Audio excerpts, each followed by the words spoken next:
Hello, everyone, and welcome to Outside, the series, of course, where we go outside zombies maps, such as this one which we have on our plate today. I'm excited to see what's going on outside Nuketown and compare it a little bit to the multiplayer map, so let's hop right into it. So the mod menu I'm using is called Iconic V3. It allows me to do things such as turn on God mode, as well as no clip. And we can go ahead and hop on outside these borders, man.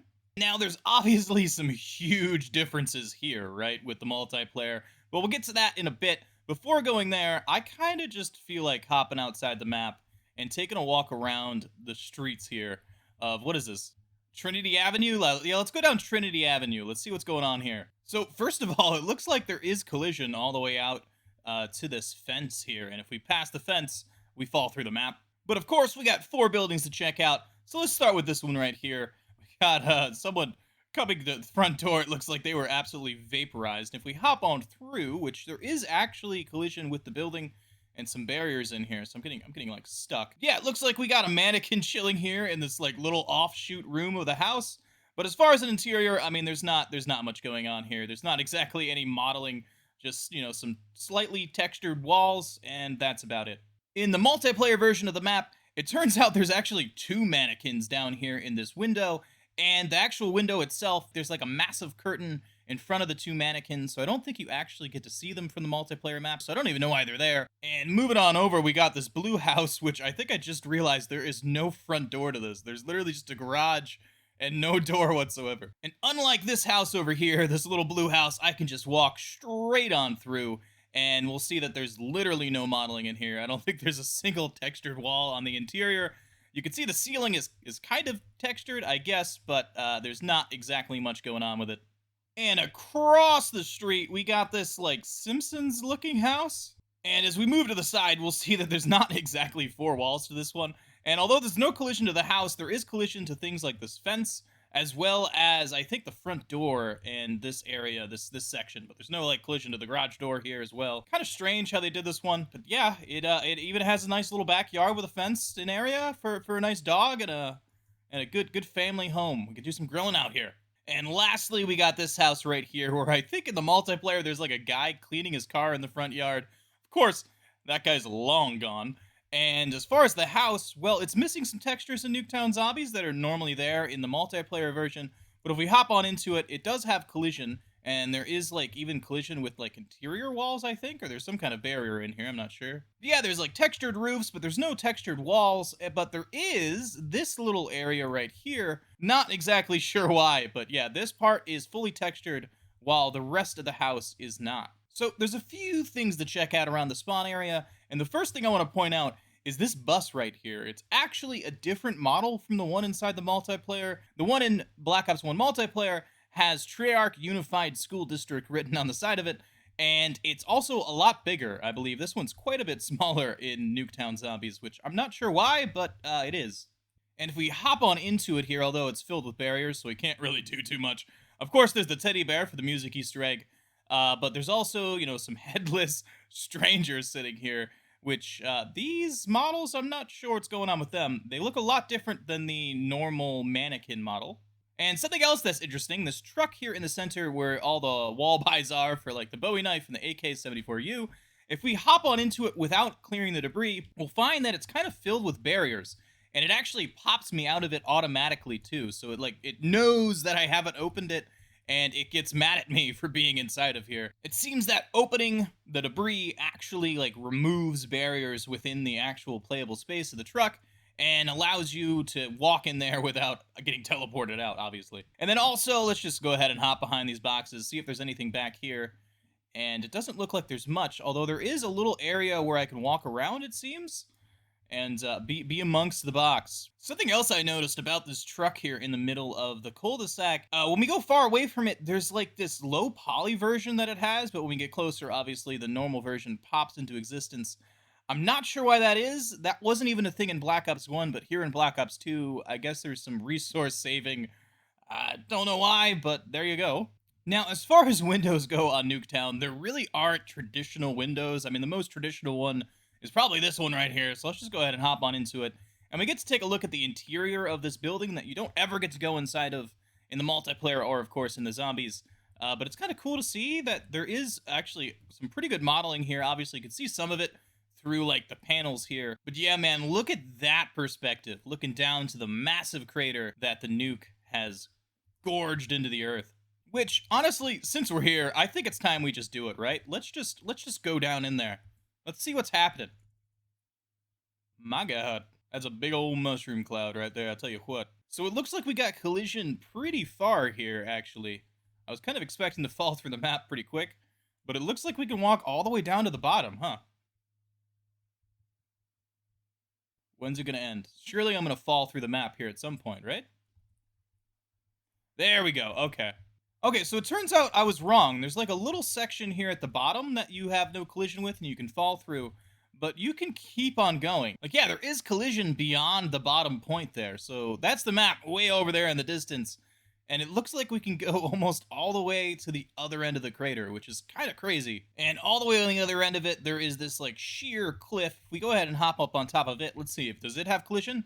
It does. Usually right outside of the map, there is not very much collision on maps like this. So I'm very surprised to see how much collision there is out here.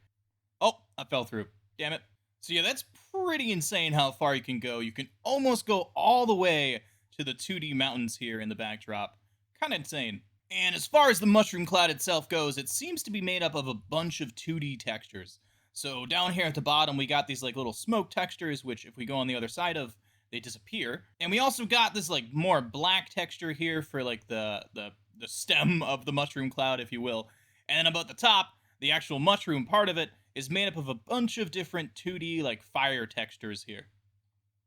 And my oh my, does that map look tiny from up here. Now, I know most of you probably already know this, but an interesting detail, these houses on the mailbox, they're labeled woods for this one over here, this yellow looking one. And then for the green one over here, this mailbox on the ground is labeled Mason, which in the multiplayer version, this is exactly the same, although of course, in the zombies version, the mailbox, well, it's seen better days. But let's go ahead and hop on into Wood's house right here and see if there's any kind of details. Now, there's not too much to see here other than a well-played game of chess, but there is a window here around the corner. I just kind of want to hop on out into it. I believe the zombies spawn somewhere out here, right? And they can choose to go to that window down there or go up this path over here to the staircase. And if we head onto the garage, we get to see a bicycle hanging up, but other than that, there's also this little space right here that is unused, and we can see that, well, it's a lot of rubble. And to the right of it, of course, there is a window location where zombies can hop on through to the garage, or vice versa, hop on out towards the player in the backyard. And if we're going up the stairs past this window right here, we can see another unused area of the building. If we hop on out into it, we can walk in the rubble a little bit and also on top of the roof. Just kind of a cool perspective that you don't really get to see. Of course, there's not much going on out here. Just a bunch of charred wood, although, hey, the outlet looks like it's in pristine condition. And if we go on top of the roof, we can take a look at what that would be like. There's barriers covering all of the holes in the roof here, so there's no way down, back in, or up and out where we are right now. And interestingly enough, the barrier that covers this hole is actually higher, and I'm assuming it's because of the perk location sitting right here, so that players can't somehow glitch on top of the perk location and then up through the barrier on top of the roof. And behind that perk location, we can see there's a little bit of a liminal space back here. It looks like some kind of like unused closet that there's not any modeling to. And if we go through this, obviously, right, that's just right on the other side of the staircase here. Kind of cool. Well, since I'm here in the closet, I'm going to take a sip of the coffee because, of course, I have my coffee with me here this morning. I hope wherever you are, whatever time you're watching this, you're enjoying yourself, because man, oh man, do I love myself some Nuketown Zombies. So, Nuketown Zombies is by no means at the top of my tier list, but as far as the survival map goes, it is a ton of fun to play. I have had a lot of fun on this map. It is somewhat difficult, but once you get down training patterns like here in the backyard, it becomes a little bit easier. And plus, just the atmosphere of this map is kind of sick. There's something about it that just tickles that fancy, you know, that zombies itch. This map is the definition of simplicity, but even though that is the case and there's no Easter egg, I still think it's a fantastic survival map. I've had a lot of fun playing this map in the past, and I know a lot of you guys have too. If you're enjoying this video as much as I am, make sure you leave a like, it helps me out a ton, and of course subscribe so you can come back for more. Let's continue. Finally, heading on out back. Let's go ahead and buy the debris. Go on down the staircase. Well, for one, I'm going to find out, can I grab that double points without opening the door? Let's see.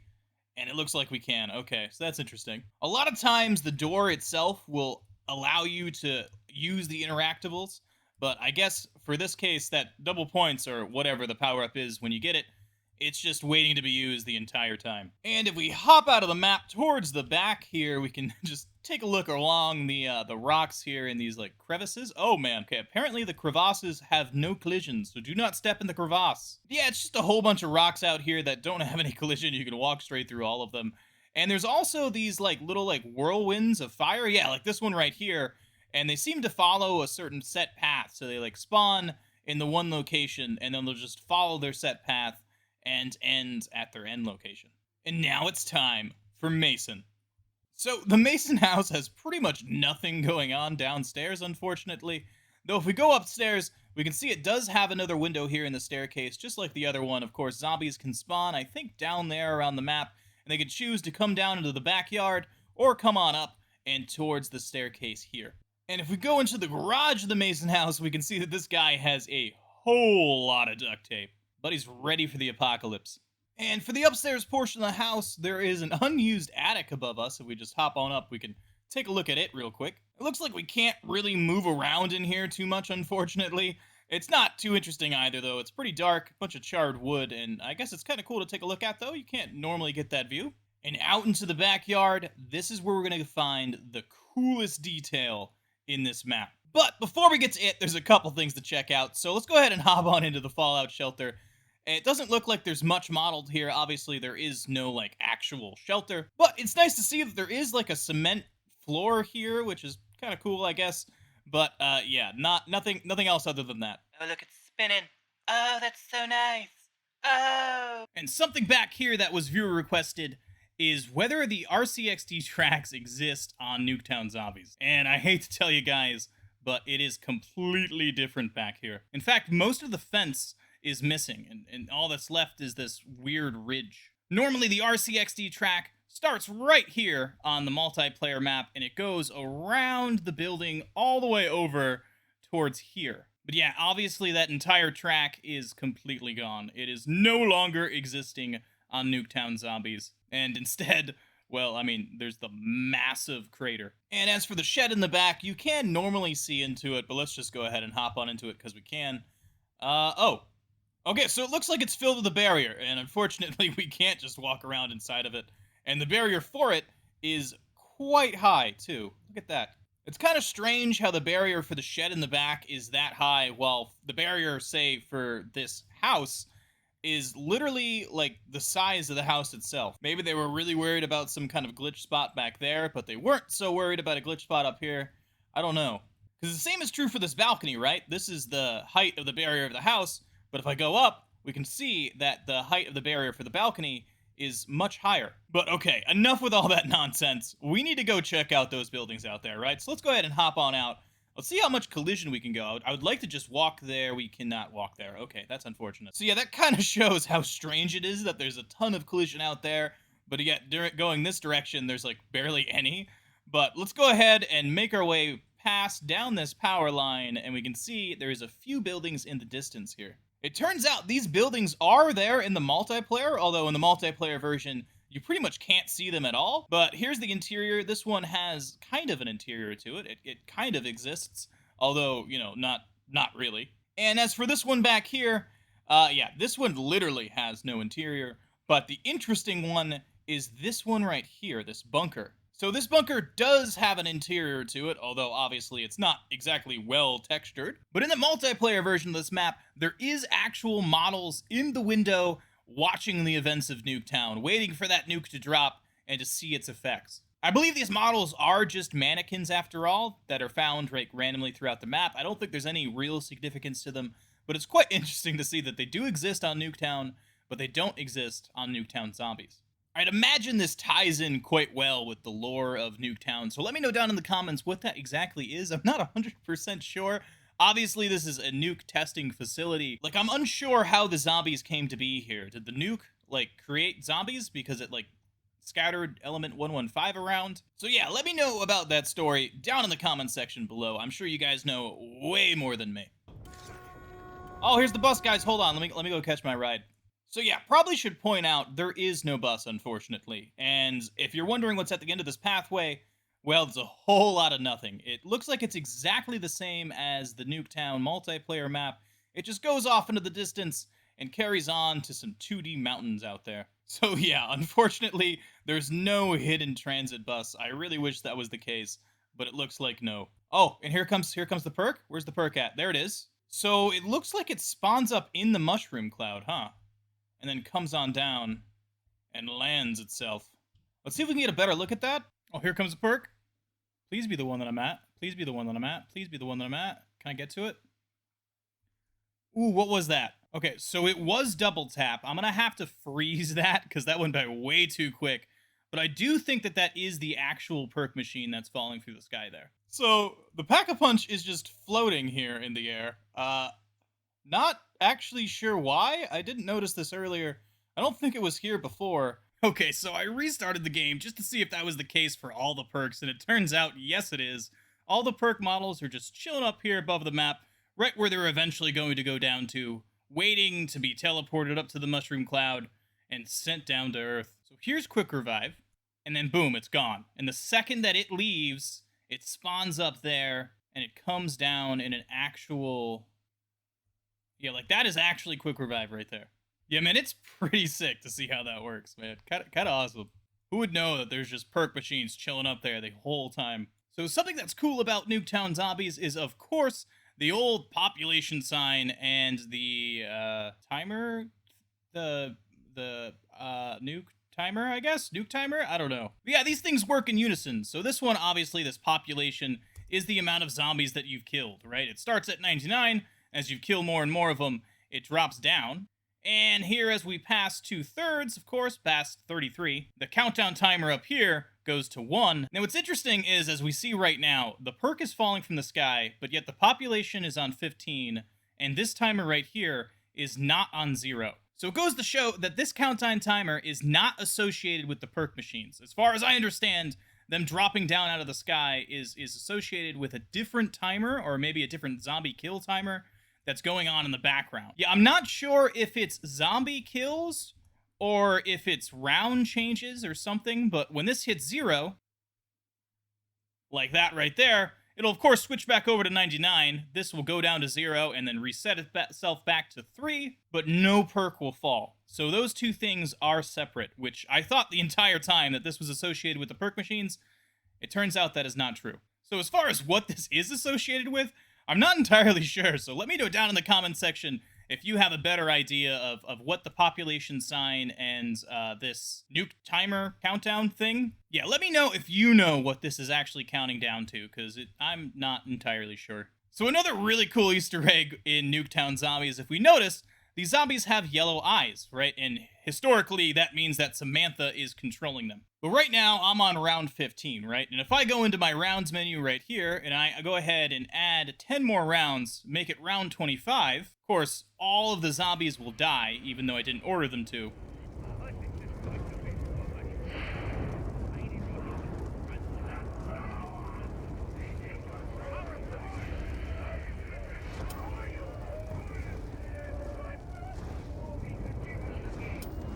I know it's kind of hard to hear the radio through the wall, but you'll notice now that the zombies have blue eyes. And that is, of course, because Nuketown Zombies happens at the exact same time as the events of Moon. That radio signal that we just heard right there was Richtofen talking about how he is now in power of the zombies, he is now in the MPD, has switched with Samantha, and now he is the announcer for the map.